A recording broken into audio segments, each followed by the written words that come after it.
আজ আমরা কথা বলবো সূরা ইয়াসিনের অসাধারণ একটি আয়াত নিয়ে। সূরা ইয়াসিন আয়াত ২১।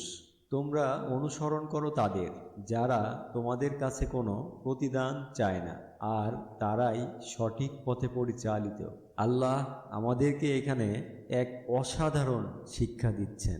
তিনি বলছেন, তাদের অনুসরণ করো যারা তোমার কাছ থেকে কোনো দাম, কোনো টাকা, কোনো পারিশ্রমিক চায় না।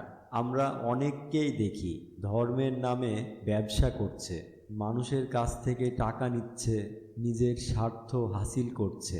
কিন্তু আল্লাহর বান্দারা, আসল দায়ীরা, তারা কোনো প্রতিদান আশা করে না, তারা শুধু আল্লাহর সন্তুষ্টিই চায়।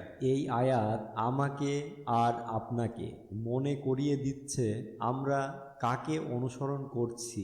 আমরা কি এমন মানুষের পিছনে যাচ্ছি যারা দুনিয়ার লাভ খুঁজে বেড়াচ্ছে, নাকি আমরা এমন মানুষের অনুসরণ করছি যারা সত্যিকারভাবে কোরআনের আলো ছড়িয়ে দিচ্ছে, বিনিময়ে কিছুই চায় না, শুধু আল্লাহর দিকে ডাকছে। আল্লাহ আমাদেরকে তৌফিক দিন যেন আমরা কোরআনের এই শিক্ষা হৃদয়ে ধারণ করতে পারি।